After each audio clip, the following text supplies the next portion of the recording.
evening, friends, ladies and gentlemen. Today is Thursday, November 18th, and welcome to another edition of Mel Sanders and Friends here on the Central Valley Talk Network. We have some interesting conversation for you today. We hope it's going to be something you can glean some information that can help you do some things in your community, because we love to talk about what we can do to make things better in our communities where we reside. We have Cato's with us today, and also Miss Paula Massey is back. So we're going to have the report from her. You know, last week she told us she was on assignment. We find out she was on Zoom calls with other friends that she liked better than us. So, you know, those are the kind of things. Better than you. Oh, okay. Well, anyway you go. But anyway, welcome. We're going to get right into the program. Let's start where we left off in terms of making sure that she was going to be included this time. Good evening, Miss Paula. Good evening, gentlemen. How are you guys doing tonight? We're doing well. Are you prepared to kind of give us an update of some things that you were involved with last week? Last week when we did the show. Well, I did watch the show. You guys did a wonderful job, Mr. Cato, with all of his information and just, shooting forward, and then the transition into the schools and the budget, Mr. Sanders. When you're talking about the teachers having to come out of their pocket. Wow. I was really talking about her experience, and she tells us she graded us. I'm just kind of letting you know that I enjoyed what I heard. I wasn't there, but I did watch it, and I'm thankful. Can I just say thank you? Well, thank you. And that y'all did a wonderful job. Thank you. More importantly, are you going to send some money? We get thank yous all day. The checks in the mail. That's right. That's right. That'll really show us how much you really enjoyed what we said. At least me. Money is time, and I'm spending my time with you. So they're cha-ching, okay? Okay, cha-ching. Yeah.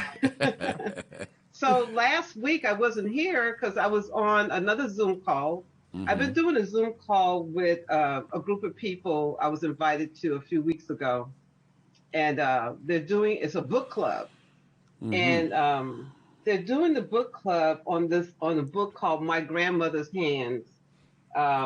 It's a racialized trauma and the pathway to mending our hearts and bodies. Mm-hmm. And it's by Resmaa Menakem, Menakem. Mm-hmm. He is on Facebook. He's on YouTube. And he's talking to a lot of people about this book, and he is breaking it down. And I'm like, I met a lot of people on that. So it's not that I didn't like you guys. It's just that I was invited. Somebody better. Okay. Once I got involved, I couldn't stop, you know. Is he the author? You're meeting other people from all over the United States. Is he the author of the book? Is he the author of the book? Excuse me? The gentleman you mentioned, is he the author of the book? The author of the book is Resmaa. Oh, okay. Resmaa, Menakem, Menakem. That's how I'm pronouncing it. I might not be pronouncing it correct. Okay. But tonight they're doing the last chapter, so when I leave you guys, I'm going right on to them. Okay. All right.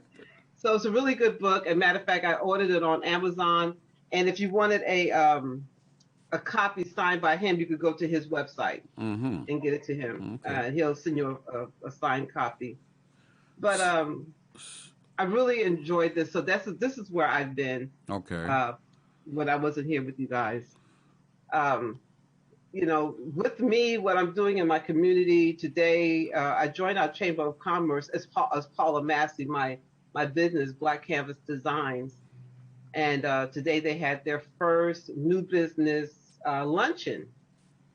And when I was sitting there, it made me think about how me and my organization, Women with Visions Unlimited, we used to have our spring networking luncheon. Mm-hmm. And so this was kind of similar to this. And I'm like, golly, when you stop doing stuff, somebody gonna come along and it's like, oh, pick it up and put their little twist on it and do it. But that's okay. Mm-hmm. That's fine. It was a really good thing. I got some good information. Can we back up for just a second? Contacts and stuff. Can we back up just for a second about the book club Zoom meetings that you've been a part of? Are they inspiring? Are they a release point for you so you can go on to the next level or your next activities? What is the atmosphere? How do you feel when you're part of that group? I feel like I'm going to get some information that I didn't know. Mm-hmm. I feel inspired. Um, everybody, some people are closed in, but by the time the class, the book club, the book is open, we go over the book and there is a workbook that they show. There's questions that are asked. We go into breakout sessions, Mm. and it is really inspiring and uplifting when you're talking to them. Not everybody agrees with everybody, which is Mm-hmm. okay, but there's no fights and no ugliness going on. Um, I think that it's really great. Mm-hmm. And my last week when we went into the breakout session, I had two ladies that were with me. One was Dr. Yuba, and another one, she was from New York. I can't think of her name right now. And when I went into the group, they said, "Oh, Dr. Paula, we wanted you. We wanted you. We wanted you." I'm like, "Dr. Paula." I'm like, "Okay, thank you." I do have an honorary doctorate degree in theology, but anyway, so it was good to be with them. We were talking about some different things. We go into the trauma that we've had in our lives and being healed from that trauma, dealing with white bodies and learning what a white body is. And I learned that in going on YouTube, listening to him some more. A white body is the standard that was given for white people that we all have tried to come up to in our Mm-hmm. hair, our skin tone, and how we look and how we dress, and how we just, we feel like we can't get where we need to get unless we're at the standard. Mm-hmm. And we're just learning that we don't need to be at their standard. We have our own standard. And then we have to also develop our own culture. Um, a lot of things that we said that were culture, like uh, New Year's Eve, black eyed peas. New Year's Eve, you gotta have a pot of black eyed peas. Good luck. Or you eating the chitlins, you eating the hog maws, you eating the collard greens, you eating sweet potato pie, and all this other kind of stuff. And we ate those things, and our great grandparents ate that, and then they pass it on to their children, and they pass it on to their children. Now we're here. We call that culture, Mm-hmm. but what it actually was is a way to survive because we couldn't eat what the master had in the house. What he threw out to us, that's what we ate. So we ate it, and we learned how to cook it really good and Mm-hmm. pass it on. So that became survival for them, but we call it culture. But what is our culture? And Mm. so we talk about how we could develop culture, and how you develop culture is you continue to do things over and over again, but you cannot do it by yourself. You have to have more than yourself coming together. Mm. Um, I was so excited when I was listening to that, and I listened to him again, and my heart was like, oh, wow. I've been wanting to start a drum circle in Hanford at the park.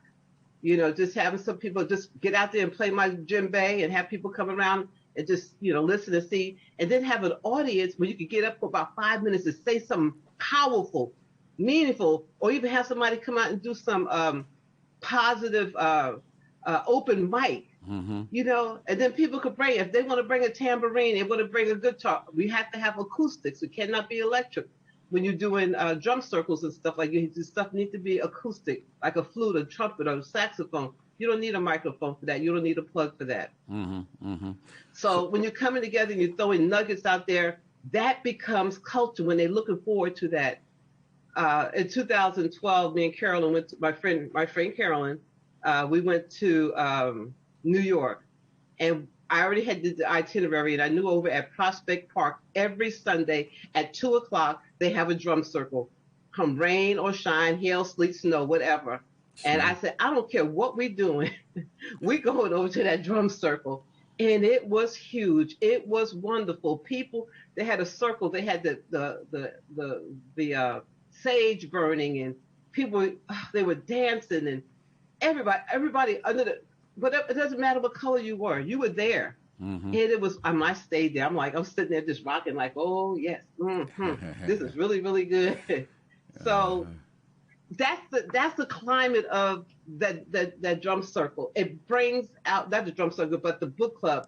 It brings things to your mind, brings things to your heart that'll bring healing, and it also gives you an understanding of who you are and why you are who you are, and the trauma that has happened to you, and how to heal yourself from the trauma. So it's medicine for you, It is, oh God, it's medicine. It is medicine. Okay. I feel, and then this past Saturday, I went on their mindful meditation with them Saturday morning, and we did open mic. So I went and got one of my sons, um, Jeffrey Hamilton. I went and got one of his poems that he wrote. Mm-hmm. A change is coming, and I read that, and I got the ooh, yeah, Okay. and people were commenting on different things that they had heard. So Well, this is it was great. good. That's what I'm doing. That's Yeah. that sounds like that's good soul healing activities for you. Now, tell us what that translates into in terms of your community activity, because I know you've been busy there too. So, what's been going on since the last time you were on with us in terms of community involvement? Woo. Wow, you have to take a breath like that? That much? Wow. Well, I've been to two of the evening sessions of the County Board of Supervisors redistricting meeting. What was that about? How did that flow? Do you have a lot of Well, participation? Were there a lot of people there? Well, there was a few. There wasn't a whole lot. There were two other black ladies there with me the first night, and I was surprised that we had black people there. Mm. And I'm always like, I'm going to be there. And it was Did you good. know him? Did you know him? Small community. Yeah, I know. Oh, them okay. the one lady I knew for a while. Okay. The other way I didn't know her. Didn't know her Okay. at all. But the fact is that we have a county board of supervisor, Richard Valley. He's on. I think he's in District 2. He does Home Garden, Avenal, Kettleman City, Corcoran. Mm-hmm. And Nice guy. I met him. He's a very nice he guy. is Very really attentive. he is really a good guy, and he Yeah. asked questions that he knew that the community we wanted to know. Mm-hmm. And they put up these maps that had been submitted, and they were really small. You couldn't see the writing. You couldn't see the demographics and the numbers and stuff, the percentages of the races and stuff there. And so he's asked them, "Can you please make that bigger? Can you make that bigger?" Mm-hmm. He says, "Well, I have the paper here, but the people in the audience can't see it." Mm-hmm. And so he was really, he was really persistent with that. Well, they had to do that. The one thing that I had a problem with is that he was asking. I didn't have a problem with his asking questions, but I had a problem with them stopping him from asking those questions and waiting till later on. You're talking about other supervisors or the chairman? Supervisors, yeah. Is he who's the County chairman board of the board? Supervisor, yeah. Huh? Who's the chairman of that board? His name is Craig Peterson. Craig or Greg? Craig. Craig Peterson. Craig Oh, okay. Peterson. Uh-huh. Yeah, he was out of the state. He was somewhere else, but he chimed in on Zoom. But he was there this weekend, this past Tuesday. Wait a minute. And, Whoa. Wait it a was minute. really- Excuse me. huh? Hold on. Did you say he lives out of the state? So he lives here. His Oh, residence okay. is here, but he has a house somewhere else.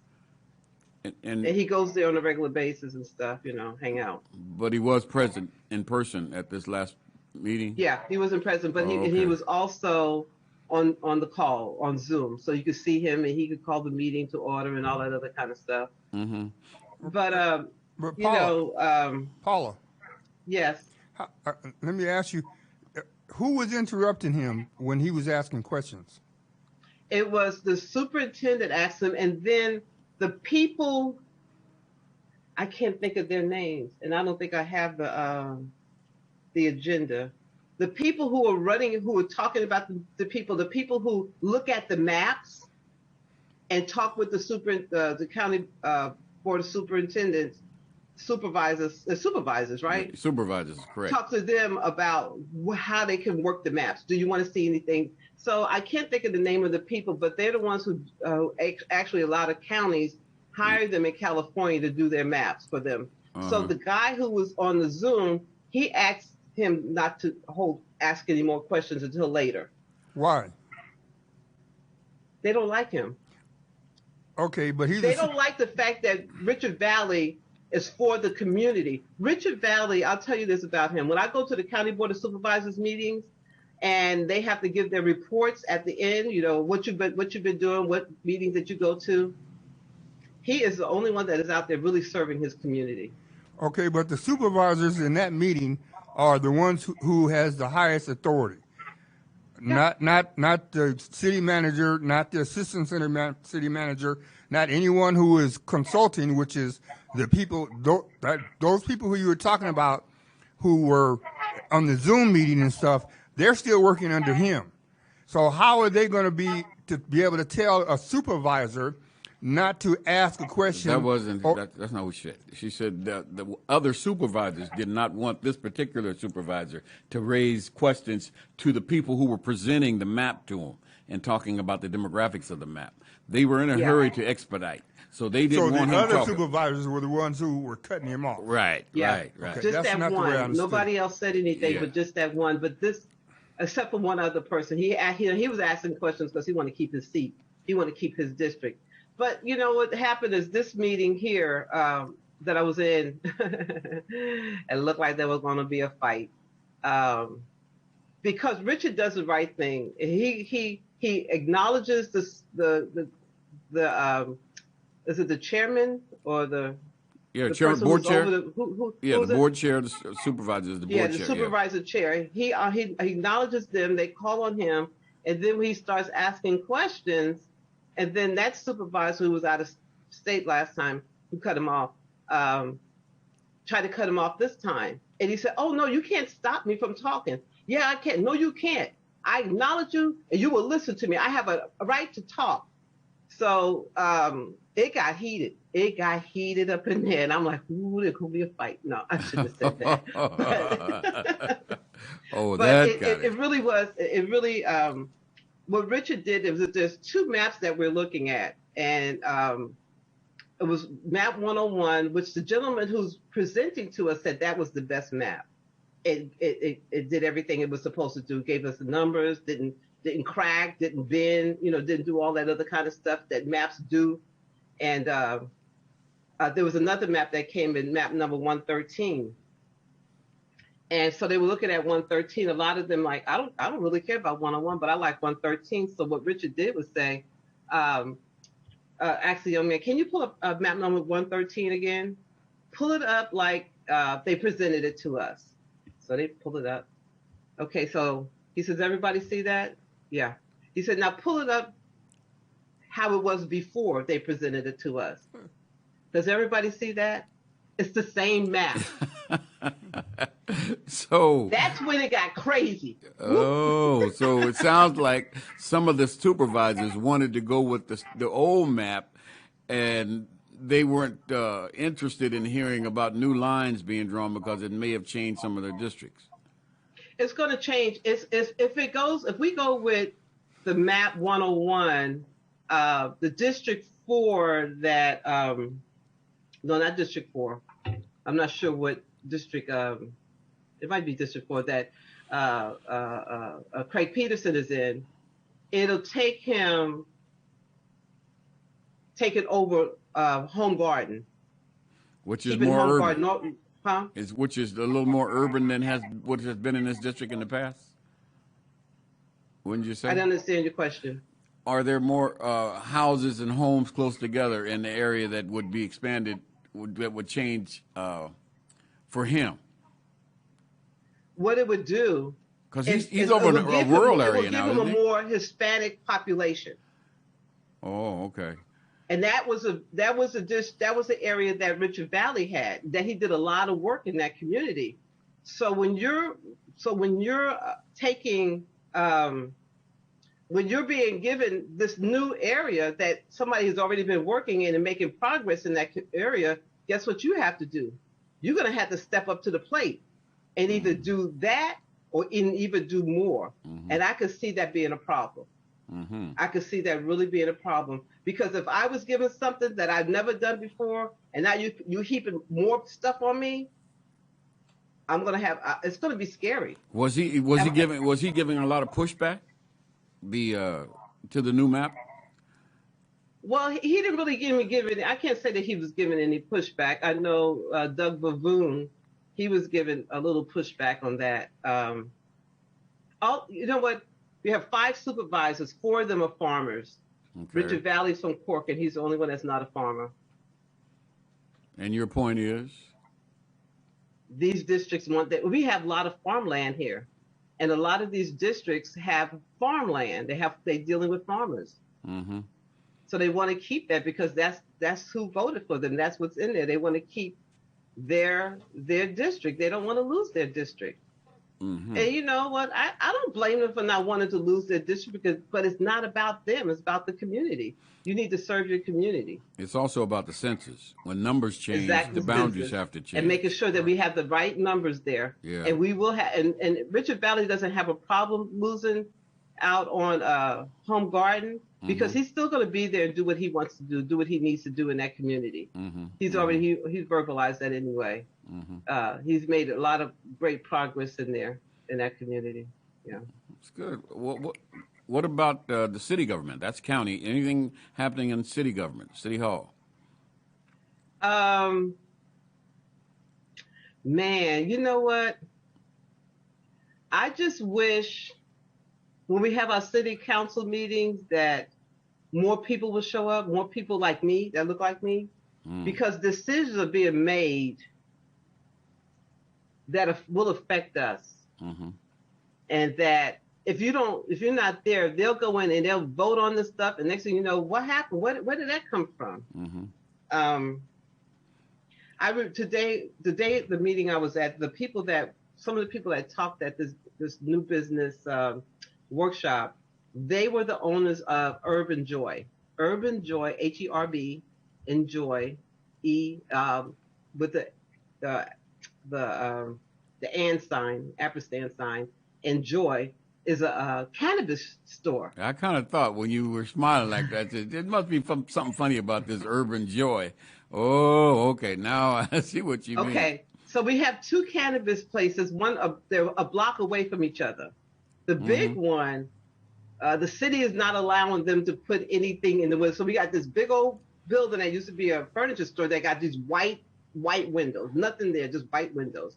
And you have the Caliva, their sign up at the top. Mm-hmm. But Urban Joy, they came in like gangbusters and they converted that massage place or physical therapy place like no problem. They heard them and converted that, and they painted a mural on the outside because every year we have bicycle races here, and so the street that they ride down that's one of the streets there. So they did a mural of bicycle racing and stuff like that. Mm-hmm. The city said they told us today that the city told them that you didn't get permission, and so but the city is working with them while they get everything together and try to maybe get that mural approved. I think it's a beautiful mural. You would know that it was a cannabis store. You would think it's a place where they sell bicycles and do bicycle supplies. But that's what our city does. And the one thing that I'm learning is that you have to be friends. You got to find somebody in there. You got to find somebody in there that you could connect with to get what you want to get done. We have friends a young where? man. Can you explain that a little better? What do you ahead. mean friends? What are you saying? You got to be where? able to rub shoulders with them. With who? Who's the them? If you're an outside person bringing the business in, you better know somebody that's on the inside of the Meaning city council. City councilman. Okay. The city council and also city planning. You got to know somebody. Know somebody who knows somebody there. Okay. You got to rub shoulders. You got to go in there and yes, sir, no, sir. And, you got to humble yourself, even though you've been a big business owner for years. But when it comes to Hanford and open up a shop like this or any big store, you'd have to be able to really bow down. So I would think, and if someone would check, that each one of those city council persons who's running for office is getting a contribution from that particular entity. And I think they would probably cover all of their bases, but the ones who are lean more towards what they're trying to do will probably get a little fatter check. I bet you, and it's public knowledge. Once they file that, you're going to know that. But I think that's that's the nature of the beast. That's how the game is played. So, well, the people who talk, I spoke to the wife of Urban Joy. And she's willing to help a small business with mentorship and stuff like that. So I gave her my card. She didn't have a card. I said, send me your information. I'd like to really sit and talk with you. So that's one of my things, okay? Who did you connect with? I mean, how did this come about? Y'all came out so fast. You know, when the other business took so long to get there, okay, when you came up, you're like, bam, you just did it just like that. It's like, they're already open? Man, they were working out there like crazy. But then we have, you know, when you're dealing with the black businesses here, it's kind of difficult. We have a gentleman in our town who had a business. He lived in home. He had a home and home garden. Plus, he's like over this motorcycle club, and it was really nice. I've been over there, and they had like a blues festival. Not a blues festival. They had some blues players over there, and they were playing the music and just having a good time. And next thing I know, it's shut down. Somebody complained. So he had some property where I used to live, and the city wanted his property. He was telling us that the city wanted his property to buy it from him so they could build apartments or something, because there's a lot of low income houses around. And he said, no, I'm not selling it to you. So he got some people together. He got his plans. He got everything done. It's a beautiful event. It's like an event center for us. Mm-hmm. Anybody could rent, but it's by black people. So you know what's black people going to support them. So for the understand, it was a birthday party out there. Somebody came in from Fresno. They got the shooting and carrying on. Police came. You know, that's what's supposed to happen. Police are supposed to show up when somebody's shooting, right? But then the question is when did you build this? Did you get the right permits? Okay, we're going to shut you down until we figure out what's going on. Really? We've had many businesses downtown where people came in. Maybe they wasn't shooting, but there were fights and stuff like that. They never shut those businesses down. They just took those people, cited them, and took them where they needed to be.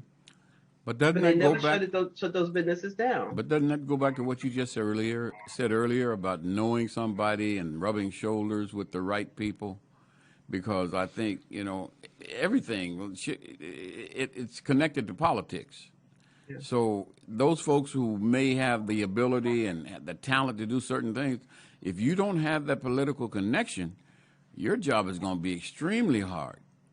And I think that's one of the problems. When you start talking about minority business owners, that's one of our problems. We're good at exercising our expertise, but we're not good at the networking piece on the other end that says when some city official comes to question something that I'm doing and I know I'm within the rights, I can't pick the phone up and call a city councilman or the city manager, because those are the kind of things that we need to instill in our folks. Because for years, I've watched that for years, of folks who were extremely talented, but yet in a few months they would be out of business, or a couple of years they'd be gone. Right. Yeah. Because they won't last. They got some pushback from somebody who supposedly was in high authority, and they pushed back on them.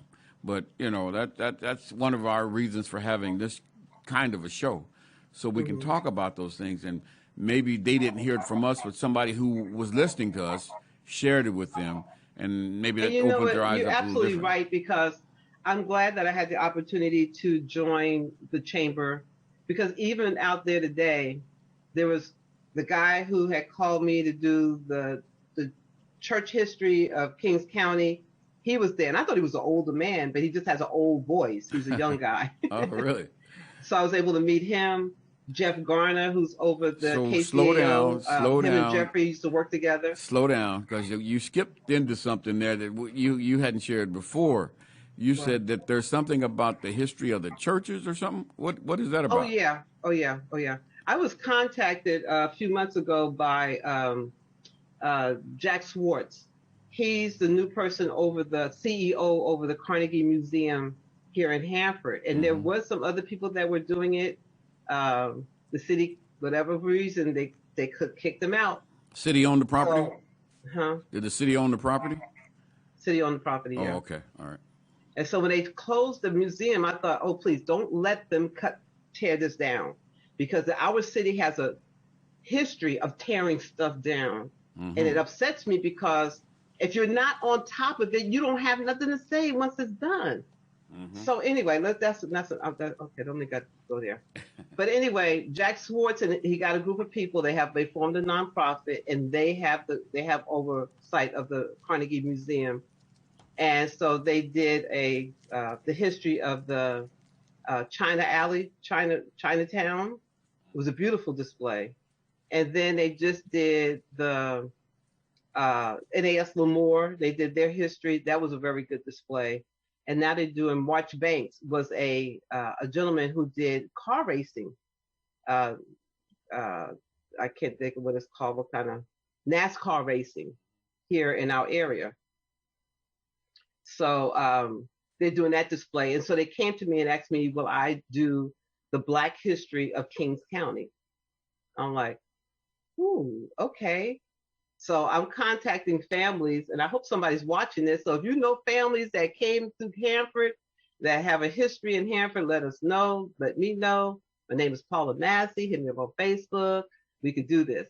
So I'm talking to different families and stuff, and then I got a call to do the history of churches in Kings County, and all I know is Black churches. So not this past Sunday, but the Sunday before, I drove out all over from Lemoore in the country to here to Hanford and hand out letters and letting them know what we're doing and asking for help. So I've been getting some information. We have a lot of history here in Hanford, and we have a lot of families. A lot of our families came from Oklahoma. They came from Arkansas. And there's a place out, I call it Four Corners. I'm not sure what they call it, 5 Points, whatever they call it. And they lived in the camps. So when they came out working in the fields and stuff. So they had these little huts and stuff that they lived in. If you had a big family, you lived in a big hut. If you had a small family, you lived in one room hut. Communal bathrooms and showers and stuff like that. A big communal cooking place. So I'm learning a lot about that, and I am so just like, whoa, can we just slow down? Can I just talk with you? Can you just get that information to me? So wait a minute. It's going to be a good display. So we're going to have it on display from February to hopefully the end of March, or maybe close to the end of March. So you said they had communals and they shared everything, and then they shared everything. You know who was telling me that? Ramona Thomas, Elder Thomas's daughter. They lived in the camps before they bought a house in a house of what we call a house. And her sister, who's a doctor, I think she's a doctor now. She delivers babies and stuff. She's a midwife. She lived there. And so when Ramona, we talked over 2 hours, when she's telling me about the story and how they lived and how the men would go out to work. Some of the women had to go in the fields. They watched the kids. They had a communal kitchen. So when the men came in on the trucks and stuff, they were ready to eat their dinner. They had a communal shower where, you go in there. Everybody used it. Everybody used the bathroom or whatever they had to do. They go in there, clean up, and they come out and they all have dinner. That's why I wanted to hold on. That's why I wanted to bring you back there, because you said showers. All I know about folks who lived in the camps, they had a number 2 tub. Well, I say shower, but you're right, tubs. They didn't have no showers. I nobody had no showers. No, they didn't have showers. So I lived in Staten Island, New York, in the projects, and we didn't have showers. We had a tub. Yeah. Well, we had bathtubs, but I know what you're saying. My grandmother in Georgia, they had this number 10 tub, and I think about it now. We all took a bath in that. I want to go first. You want to go same first? Water? You don't want the same water? If the first one was clean water. After that, after you got out, whatever you did in that tub, everybody else had to take on that. Yeah. But so we had families come from Arkansas, like the LeMay family. They came from Arkansas. Her family came from Oklahoma. And it was just like a big migration here. And that's how we got, and a lot of these families are their families. When I look at my family history in New York, I had cousins that I just found out that I had cousins I grew up with, went to school with, that I didn't even know we were cousins. And then to hear that my dad's great uncle, Lafayette Harris, his uncle, Lafayette Harris, he got kicked out of Georgia, Albany, Georgia, and told, get on that train, don't you ever come back. And when, how it is that they raise money and they send for their families. And so I imagine that this is how this was, and that's how we have families. Because you talk to somebody and said, oh yeah, this person. Yeah, that's my cousin. I'm like, whoa. So, and our little town, you better be careful because you don't know who you're talking You Yeah, don't who's know who you're related to who? talking to or talking about. Yeah, and there are a lot of deep hidden secrets in those old families too that Oh nobody yeah, ever talks about. So yeah, yeah. those are the kind of things that are good to know in terms of your efforts to do the history of Kings County. That is great. The only thing I didn't hear you mention was Corcoran because they're part of Kings County, aren't they? Yes, Corcoran is part of Kings County. So Miss Eva Boyd, Mm. man, that woman has the information. Matter of fact, I'm looking over here and I have a bag and I have a long container of all these newspaper articles and authors, Oh books and wow. stuff that people wrote. And she Mm-hmm. has all of this information. So she was even a part of March Banks. He sponsored her to go to Washington, D.C. to sing. He heard her sing. All she sung was gospel. But Mm-hmm. he heard her sing and she went to all these different little contests she would win. And he paid for her, but she didn't want to go. She was scared to fly. But he paid for her to go to Washington, D.C. Oh to wow. perform in this contest. Oh So wow. I'm going to talk to her tomorrow and see if she allowed me to take her on Saturday to the March Banks display so she could Mm-hmm. see it. Yeah. Okay. It did. Are those? Do you have a plan to put that on digital? All of that information because that's Every, something that you really need to. I think to archive because if you leave it yeah. sitting in the corner, it might get wet or somebody might come by and drop a match, and there's a lot of history that just went up. So maybe that'd be a Yeah. good challenge for some youth group or the high school students to to digitize all of that. But anyway, Yeah, I didn't mean to cut you off. they're Just going to digitize it and have it. It's on. You could go on the Carnegie Museum's website and you can see a lot of stuff already on in history that they're digitizing stuff. They're already okay, doing interviews great. and things with people. But I know what you're saying as far as what we're doing, Mm-hmm. digitizing that stuff. So one thing that I found out is that they're willing to display. I get the information, they display. We got somebody who could go into newspapers.com Mm-hmm. and they could pull up whatever we need to pull up so it could be a nice, clean copy. That's great. We have a gentleman in our community, uh, Sister McGee, Elder McGee's wife. Her dad was a welterweight champion. He was in the 1948 Olympics. He Mm. took the silver medal. Oh wow. Yeah. And he raised, how many kids she said he raised? 7 kids. So yeah, we have all of that information. I'm looking for more information that's going to be, he's going to have his own big display. I'm serious. We got to do this. Oh wow. Well, it seems like February is going to be a big month for Yes. the African American community of Kings County. Or has the potential to Yeah. And be. I want to utilize the whole, because they have a courtyard in the back.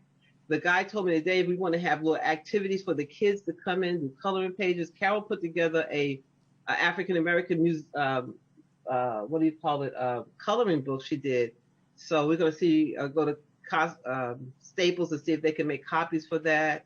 Um, I want to see if we could just do maybe sell little stuff, Mm-hmm. Mm-hmm. archives, little things. We might not have a lot of uh, tangible things. But after seeing the African American Civil Rights Museum in Washington, D.C. with Harvey Jones, um, he didn't have a lot of artifacts, but he had Mm-hmm. posters, he had writings, and it was awesome. Just to be able to see the family pictures. I want to see family pictures. I want to see the churches, what the churches look like. I want to hear the history. And if it gets too long, what they got to say, it's going to go on digital, it's going to go on the website. Mm-hmm. Folks, you're listening. So, I was going to say you're listening and watching Mel Sanders and Friends here on the network here, and Cato hasn't said anything yet. I know he's been taking some stuff in, but we missed you last week, Paula, so we allowed you to catch up and share some stuff, and it sounds like it's very exciting. Some of the things that you're talking about, I'm going to make sure I make it a trip down there during February to kind of take a look at that. you're So, welcome to come, Cato. Well, I'll be there. All you have to do is send my check, and I'll be there. Anything Oh for you. yeah, Anything for you. And one thing before I go, because I'm going to go back on that other show. I'm sorry, okay. but I'll be at the California School Board Association conference, Mm-hmm. December 1st to December 4th, my first conference. Oh, great. That's fantastic. Yeah, so I'm excited about that. I'm talk. One of the things about being on the school board, I talk to people about issues, Black people about issues that they have. And I tell them that, you got to come, your child has to voice these things. You have to voice these things. You have an opportunity to come to the school board meeting and let people know what you're feeling, and they'll just kind of play it off. Mm-hmm. And I just like, how can we do that? How can our school district have a winter formal? All of the schools come together in one place. It's outside, and there's no drink, there's no food, nothing. The kids paying $35 a ticket. Where did that $35 go to for each child? Where is the this? ASB, Association of Student, whatever that is. Mm-hmm. So parents are upset about that. You had my child out there. For one thing, it was cold. It was outside, which we understand COVID, but there was no food, nothing for them to eat on, nothing for them to drink on. Well, that seems like that's another topic for another night, because I think there's I just wanted to say that. There's a whole lot we can drill down on that, especially when we start talking about school district budgets and clubs and things that are on campus and how they're funded. So we'll have to follow back up on that one. But we appreciate you coming in tonight and just sharing that with us. You told us you got another Zoom call that you enjoy more than us. So we're gonna say good night to you and thank you for your participation. Thank you. I appreciate it. And parents, show up to your school board meetings, your city council meeting, and county board of supervisor meeting. Your voice matters. Yeah, you're right. Thank you. Thanks. See ya. Okay, take care. Have a good night, everybody. You too. You too. Yeah, that was very interesting. And boy, when she gets going, she gets going. That's why I was quiet. But I did see you have some notes on there. Is there anything over there you wanted to share with us? Because other than that, we're going to be talking about all of this news that's in the news. Well, go ahead. Go ahead. Start it off. All I'm going to do is nod. This has been a very interesting last 2 weeks, man. It's been a lot of politics, a lot of national, local, and state politics going on. And it seems like your governor's in the doghouse again. Every time we turn around, he's in the doghouse. He's supposed to go to some conference or summit concerning climate change, and he suddenly changed his mind. And I haven't heard yet why he changed his mind. He said it's about family and neglecting his family, and he says, I'm just going to take time out. I just said, look, I'm not going to go. I'm going to stay here. I don't know. I don't know if I want to believe that or not. What are your thoughts? Sounds like a cop-out, because he can pick any time. And okay, so what he's saying is he's going to take away from his family not to go. So what else that he has on his agenda that's more important than climate change? Well, yeah, that's interesting, because you said it right. He could take a break with his family anytime. He's the guy. I mean, when he says I'm not going, then he's not going. Yeah. Nobody else can tell him, yeah, you are. So it would come down to his decision that whatever is on the agenda next, after this climate change meeting, is more important than climate change. It's got to be. Priorities, he's got his priorities, so apparently climate change is not one of them. Because that's the job you signed up for. When you're governor, there's Right. things that You you're have to going to have to sacrifice. do, and your family's going to have to, that's going to be a sacrifice there. And you're not saying, oh, I'm going to take 3 or 4 times a year for my family. No, you're here for the people, and your family knows that they have to sacrifice because we, as the government, come first. Yeah, and you as a taxpayer, you don't want your money going to somebody not working. Right. Is that your attitude? That's it. Because I know you were adamant about school districts getting Oh, additional there money. you go. So you So gonna you- start that again, huh? Oh, don't get me started on that. Yeah, you can do that when you're dead, okay? But right now, this is what you need to be doing. See, I'm so glad I'm not an advisor to the governor, let alone the president. Oh, yeah. Because, half of them people that he has in front of him, I think they just yes people anyway. Really? Yeah, you I think do. they're non-thinkers? Well, and let's go back to your last president. Your last president. Okay. I didn't stutter. Your last president. Okay. Who was telling him no? Nobody. Yeah. And when I'm sorry. Let me back up. That's not true. I take that back. That's not true. there was people who told him no, but then the next 5 minutes they didn't have a job. So there was people that told him no. Or when they said no, they had their resignation in their hand. So this was already planned.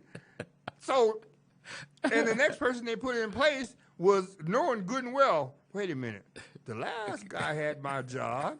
He said no, and now he ain't working no more. I bet you one thing, I won't be saying no. So that goes for the governor too. Come on now, especially climate change. Wait a minute, climate change is real. Climate change is real. So I don't care who you are, if you're blind to that fact, just look at it. Now, the only excuse they was given, and I know this wasn't the topic because the topic that I want to talk about, we'll get to because it's only going to take 30 seconds, Mel. Don't worry about it. 30 seconds. Yeah, 30 seconds. 30 seconds. So here you go. You know, some of the stuff doesn't make sense. You know, you talking about climate change. The excuse they was given, and me being a science buff and all that stuff, I look up. And now I know what I'm looking at. Okay. So here you go telling me that it's the rotation of the earth that's going around the sun that in this period it's taking us longer to make that trip. So we're going further out. So now that the earth is actually cooling instead of heating up. That's the excuse I'm telling you, that's the excuse when all this first got started. That was the excuse of why there was climate change. Okay. Not man-made. Man had nothing to do with it. Okay. Because it's been too short of a period that man was, say, in control of the earth as far as polluting, that no, it can't be anything else. Man just wasn't here long enough to do all this damage. It's the ozone that, it's open and you got spots and stuff. Yeah. Oh, okay. Well, why is it? Well, that's just normal. So you expect me to believe that? Man, it had nothing to do with it. Look at the earth doesn't absorb all this dirt and pollution that is being put out, let alone China. I mean, just say the whole world. But because China is the worst polluter. So when you see all this pollution that is a fog over the whole nation of China, and it can't be absorbed by the rest of the world. Vegetation is the only thing that absorbs and eliminates that pollution. Well, if that's the case, you're expecting that the trees and all this stuff would absorb all that and clean it up faster than what is being produced. Not going to happen. There you go. Yeah. And so that eliminates that issue that man has nothing to do with it. Regardless if man had anything to do with it, there's a problem. That's crazy. There's a problem going on. Yet you're so worried about the excuse of the problem instead of fixing the problem. Well, if you can fix it. That's because it's become political. I mean, and it comes down to money. How do you get carbon credits? Wait a minute. Oh, the biggest scam ever. Carbon credits. You know that was created? That's set up so that there's a way to make money off of the carbon pollution, that if one company doesn't use up all their credits that they have, they can take those credits and sell them to somebody else. What does that sound like? Oh, okay. Come on, we're going to end on this. Yeah. Let's talk right quick. Where's your list? Let's talk about the case. Oh, and I didn't write down the case. I was writing down what I wanted to say. But the case where, I'm sorry, maybe you know, the young man that got killed by the three white men. The one black man that got killed by the three white men. Arbery. That trial that's going on. Yeah, I forget his first name, but his last name is Arbery. Arbery, yeah. Now, the latest in that was the lawyer for the defense. He got up and said in court. Oh yeah. Do you want me to say it? Yeah. We don't want any more black pastors coming in here. Yeah. Now, he's saying my client cannot get a fair trial because there is not enough bubbas and six-packs on the jury. That's the lawyer for the defense. Did you hear me? Yeah. My client cannot get a fair trial because there is not enough bubbas, or six-packs on the jury. Yeah. So, go ahead. No, I'm just saying I've heard that too, and it's a mystery to me that someone could be that bold to say that, and it would have to be a distraction. And you do that when you don't have the evidence to back up your defense in terms of saying that your clients are innocent. So you create a distraction, and you try to use that as influencing exactly what you're saying about the pastor showing up. That's what you're trying to do, and influencing the jury to see it your way. But I think weren't these complaints raised outside the ear of the jury while they were not present? Yes. Okay. Yes, but one point I have real quick. If the prosecution, and he was black, had got up and said that but we don't have enough, because there's not enough bubbas or six-packs. Wait a minute, that's to me that sounds prejudice right there. Oh, you.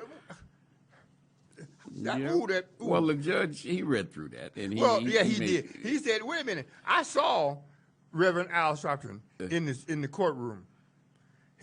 And I don't believe really anybody else noticed him. Yeah. So, there was no distraction, distractions in the courtroom. That's my only concern. I don't care who, because Jesse Jackson was scheduled to come, this same week. So here he was saying, as long as I don't care who shows up, long as they don't disrupt my courtroom proceedings, I don't care.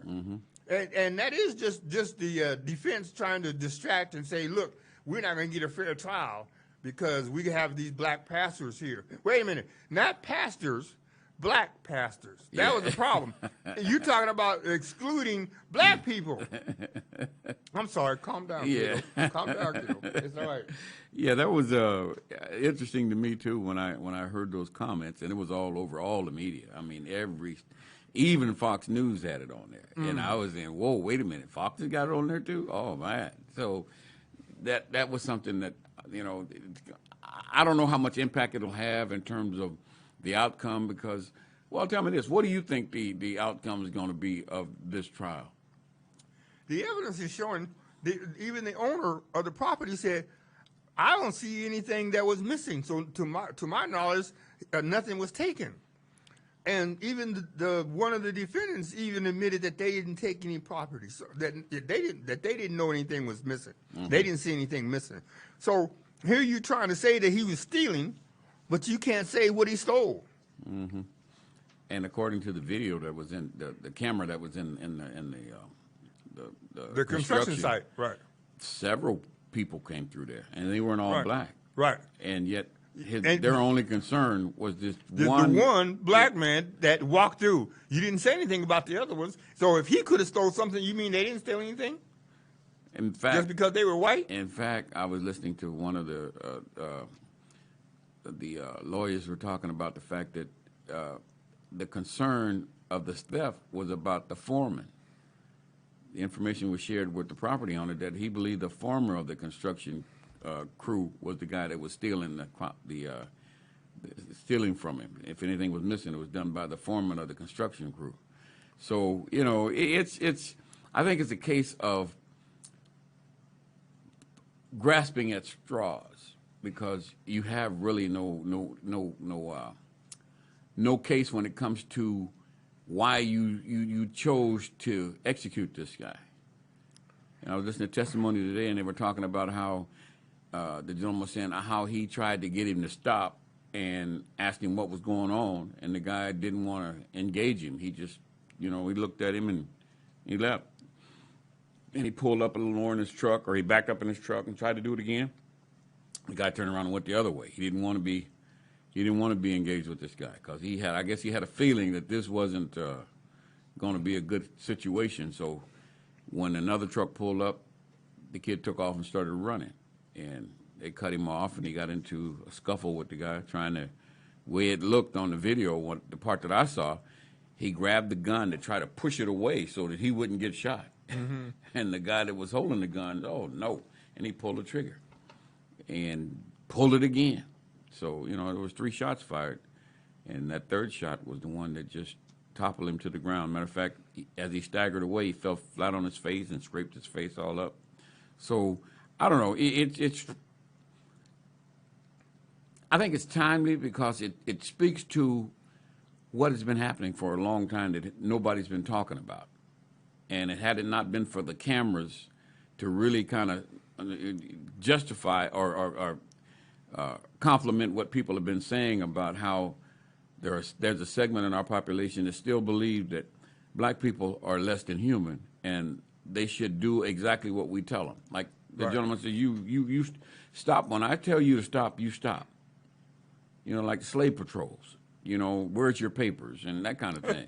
But it really kind of irked me, and I had to turn away for a bit and turn to Leave It to Beaver for a little while to just kind of get away from the madness of how can these guys just make the determination that somebody jogging through the neighborhood can be stopped and questioned just for jogging. It's still the mentality, I would say, of the South.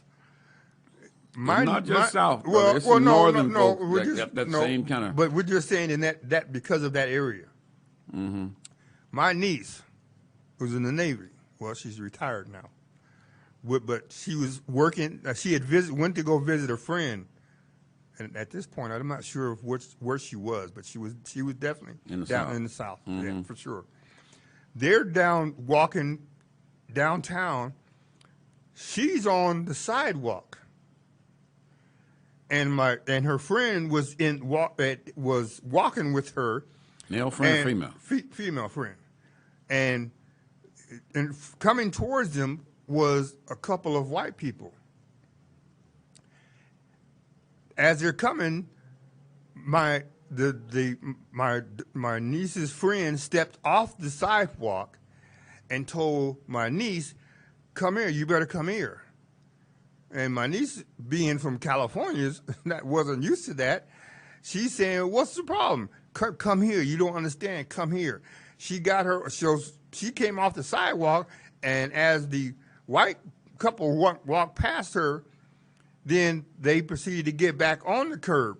She said, "You don't understand. You don't do that down here." Which is, walk on the side. You get off the sidewalk when white people are walking towards you. How long you ago get off. was this? This was now probably 8-9 years ago now. Oh wow, that's fairly recent. Yeah, no. That's what shocked me was This is not 20, 30, 40 years ago. Yeah, this was because this was at the, I'd say the very most 10 years because she got she got her 20. So this was really still recent, and the girl was serious. She wasn't playing. She wasn't as a joke. She was serious. This is based on her experience. Her living there. Yeah. This is what you do, and I can find out with a phone call and tell you next time we're on the air exactly where they was at, city and all. Okay. But I mean, life hasn't changed really to a certain extent for black folks. I'm just going to say it like that. People don't understand some of the stuff that we go through. I could tell you stories that have happened to me being in the pest control industry for 40 years and starting here in Fresno, California, and being the first black American, if you want to say, the first black to be registered with the state here in the Central Valley from Modesto down to Bakersfield, and starting out in Clovis. I got stories for you. Oh, wow. First-hand knowledge. I'm not talking about stuff I heard and somebody told me. I'm talking about me dealing with white people out in Clovis, and even just in the city of Fresno, stuff that you were pulled over while you driving while black and stuff. That stuff is real, and it's not made up, and that's just not me. I'm not the only one. So, we're going to have some more discussion about this because I guess we could share stories about things that have happened over the past 20 years that happened to all of us. But No, you didn't do nothing, Mel. Yeah. There is no way you was ever pulled over for anything. That didn't happen. we're going to have this conversation the next time we're on the air. But folks, we hope you've enjoyed our broadcast today and you've learned something. We'll be back in a couple of weeks. So until then, have a great Thanksgiving, and we'll see you after Thanksgiving.